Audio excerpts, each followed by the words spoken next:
Israel, Iran हे 3 राष्ट्र आणि इतर काही प्रमुख राष्ट्राचे लोक इस्लामाबाद टॉक म्हणून जो काय करार होतोय तिकडे आले. पण आश्चर्य वाटलं की त्या संदर्भात जे स्वागताचे होर्डिंग्स आहेत किंवा प्रसिद्धीची जे मटेरियल त्याच्यावरती तिकडल्या प्रधानमंत्र्याचा फोटो नाही, तिकडल्या इतर राजकारण्यांचे फोटो नाही. हे एक आदर्श असं चित्र दिसलं पाकिस्तानमध्ये. खास करून जर अशा प्रकारचा इव्हेंट भारतामध्ये असता तर काय असतं, सगळ्यात आधी भारतीय जनता पक्षाच्या लोकांनी होर्डिंग लावले असते. सगळ्यात आधी असं कमळ वगैरे टाकून, मग मोदी, मग तिकडला आमदार, तिकडला खासदार, आणि अख्खं रंगून टाकलं जणू काय हे टॉक आम्हीच करतो आहोत. ब्रिक्स असेल, काय ते G20 वगैरे ते असेल. मुंबईमध्ये मध्यंतरी ब्रिटनचे प्राईम मिनिस्टर आले होते, आणखीन काही जागतिक नेते आले होते. मला आश्चर्य वाटलं. त्यांच्या स्वागताचे बोर्ड एकनाथ शिंदे, देवेंद्र फडणवीस, देश स्वागत करतो आहे. जणू काय ते ब्रिटनचे प्राईम मिनिस्टर शिंदे गटामध्येच प्रवेश करणार होते BKCमध्ये जाऊन. आणि मोदी,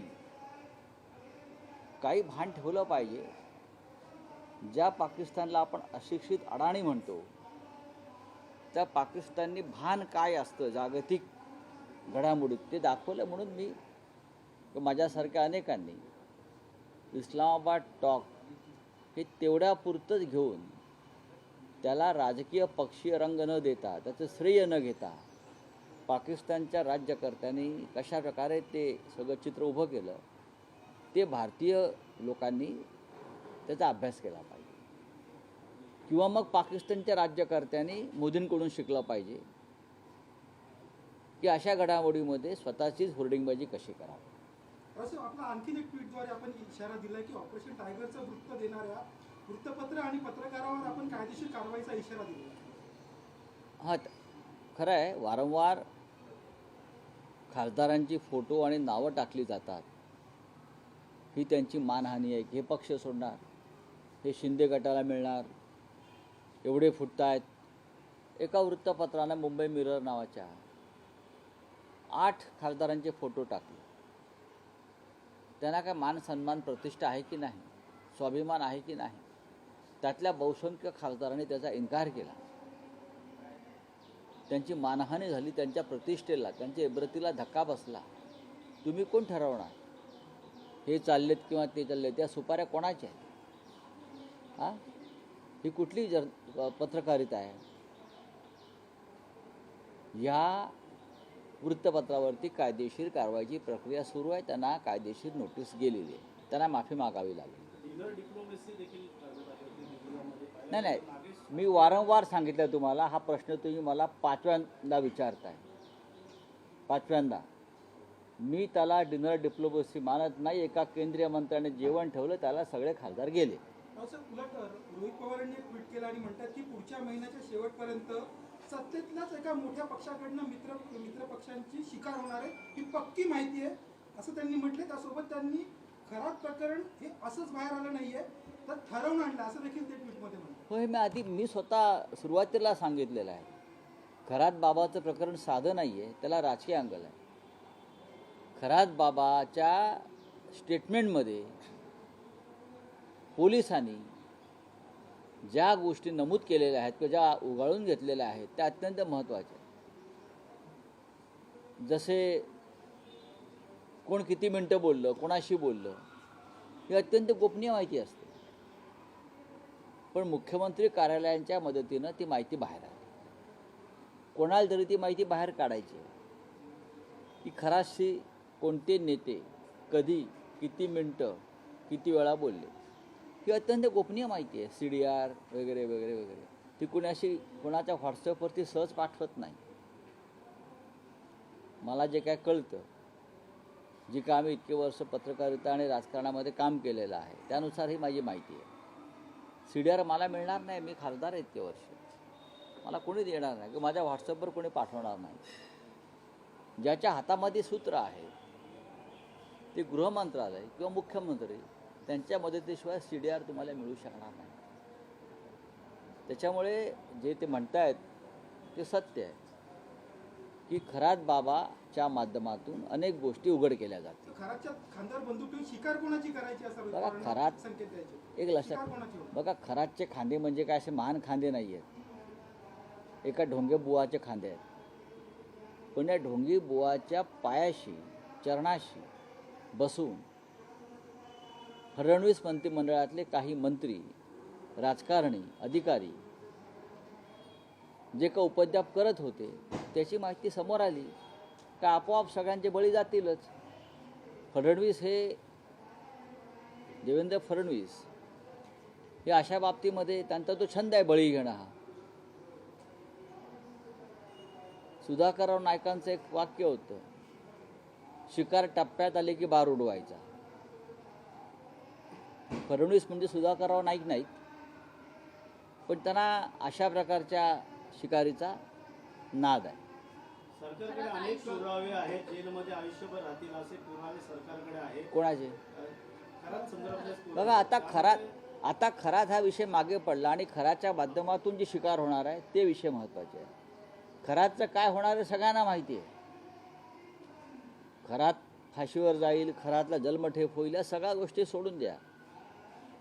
खरात फाईल्समधून ज्या गोष्टी पुढे येणार आहेत किंवा ज्या कागदावरती उतरलेल्या आहेत पोलीस तपासात, जे अत्यंत गोपनीय अद्याप तरी आहे, हां, त्यानंतर जी वादळ येणार आहे ते महत्त्वाचं आहे.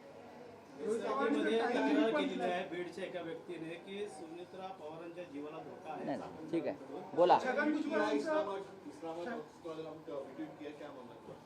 क्या है उसमें? इस्लामाबाद टॉक्स हो रहा है पाकिस्तान में, विश्व के लिए बहुत महत्वपूर्ण, और पूरा विश्व जहाँ देख रहा है इस्लामाबाद में क्या हो रहा है, क्या युद्ध रुकेगा, क्या सीज फायर की अवधि बढ़ेगी, क्या समझौता होगा. लेकिन एक बड़ा इवेंट, एक बड़ा वर्ल्ड इवेंट इस्लामाबाद में होने के बावजूद भी वहाँ के जो प्रधानमंत्री जी ने या उनके सरकार ने जो पब्लिसिटी किया है इस्लामाबाद टॉक, देखने लायक है. किसी भी होर्डिंग्स या बैनर पर प्रधानमंत्री का या किसी मंत्री का या किसी राजकीय नेता का फोटो नहीं है. हाँ, अगर हमारे यहाँ ये इवेंट होता तो क्या होता, सबसे पहले वहाँ के लोकल बीजेपी के लोगों के फ़ोटो लगते, कमल का फूल आता, जैसे कि ये कमल के फूल से ही ये सब कुंज विहारी निकले हैं. हाँ, फिर ये पूरे एयरपोर्ट से लेकर जहाँ तक ये गेस्ट जाएंगे होटल या आसपास, वहाँ पूरा वो रोड्स पूरा भर देते BJP BJP BJP, Modi Modi Modi. Mumbai में बीच में आए थे ब्रिटेन के प्राइम मिनिस्टर और कुछ लोग आए थे, तो देवेंद्र फडणवीस, एकनाथ शिंदे, उनके पार्टी के लोग, इतने बड़े बड़े होर्डिंग. यार आपके संबंध क्या है? ये एक नेशनल इंटरनेशनल इशू है, आप स्वागत कर रहे हो उनको, इसलिए बोला आप जाकर देखिए. इस्लामाबाद टॉक चल रहा है, पूरा वर्ल्ड देख रहा है वहाँ क्या हो रहा है. किसी एक राजनेता का फोटो वहाँ नहीं है, ना प्रधानमंत्री का, ना किसी मंत्री का, ना सत्ताधारी पार्टी का. हमारे यहाँ तो पूरा तमाशा बना देते हैं लोग. विदेश नीति का जो टॉक्स है वो फेल हो गया है, तो इसमें विदेश नीति अभी क्या करेगी? देखिए, और 12 दिन बाकी है. मुझे लगता है 2 वीक्स का सीज फायर का जो मुदत है, और 12 दिन 13 दिन बचे हैं ना, 10 दिन बचे हैं ना. मुझे ऐसा लगता है टॉक फेल नहीं होगा, ये बातचीत आगे चलती रहेगी और डेफिनेटली उससे कुछ ना कुछ हल निकलेगा. सर, अमित शाह का बदला ये बयान आया हुआ है, आप किस तरह से देखते हैं? क्या बदला अमित शाह ने कहा है, बदला लेंगे. किसका बदला लेंगे?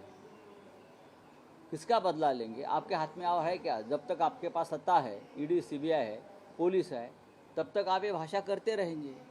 ये कोई एक सभ्य गृह मंत्री की भाषा नहीं है. ये भाषा किसकी है? ये भाषा गुंडे की है. सर, राहुल गांधी ने कहा है कि बीजेपी और आरएस संविधान को खतरा है सबसे बड़ा. इस बात आपको क्या कहना है सर? क्या कहेंगे? राहुल गांधी सच बोल रहे हैं ना. हम देख रहे हैं देश में क्या चल रहा है. जिस तरह से पश्चिम बंगाल में लाखों लोगों का वोटों का अधिकार ख़त्म कर दिया, ये संविधान को खतरा है।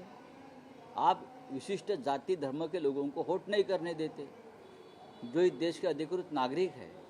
ये खतरा है, संविधान का खतरा है। संविधान के खिलाफ आप काम करने जा रहे हैं। रावसाहेब फडणवीस म्हणतात की पवारांचा आणि वारकरी विचारांचा काही संबंध नाही. ठीक आहे, तुमचा संबंध आहे ना. या देशामध्ये किंवा या जगामध्ये फक्त देवेंद्र फडणवीस आणि त्यांच्या लोकांचाच हिंदुत्वाशी संबंध आहे. बाकी सगळे लोक बाहेर जन्माला आले आहेत. फक्त भारतीय जनता पक्षाचे लोकच हिंदुस्थानात हिंदू म्हणून जन्माला आले असं त्यांना म्हणायचं आहे. बाकी आम्ही सगळे जे लोक आहोत, आम्ही सगळे ज्यांनी या महाराष्ट्रात हिंदुत्व रुजवलं आणि हिंदू म्हणून देवेंद्र फडणवीसांनाही जगायला शिकवलं बाळासाहेब ठाकरेंना, ते आम्ही काही आता आमचं काय काम नाही.